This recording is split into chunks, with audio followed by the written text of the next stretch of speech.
आज हम आपको बताने वाले हैं कि एक्सेल में किसी भी सेल में डाटा एंट्री आप कितने तरीके से कर सकते हैं।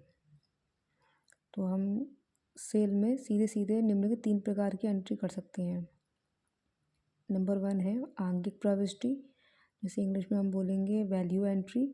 इसका मतलब ये होता है किसी वर्कशीट या किसी सेल में की जाने वाली ऐसी प्रविष्टि जिसमें केवल अंकों का ही प्रयोग होता है और इन अंकों से कोई भी गणना की जा सके, उसे हम बोलेंगे आंकिक प्रविष्टि, आंकिक एंट्री बोलेंगे।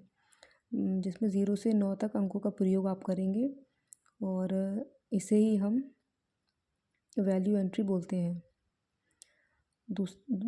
सेकंड आता है टेक्स्ट एंट्री, इंग्लिश में हम बोलेंगे टेक्स्ट एंट्री।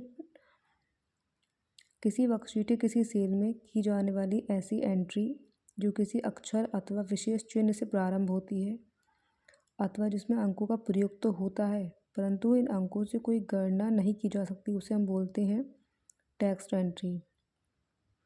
टेक्स्ट एंट्री में A to Z अल्फ़ाबेट का हम प्रयोग करेंगे, जिसका आप इस्तेमाल टेक्स्ट एंट्री में कर तो लेंगे लेकिन इसी में गणना नहीं कर सकते, हम कैलकुलेशन नहीं कर सकते किसी भी तरीके की।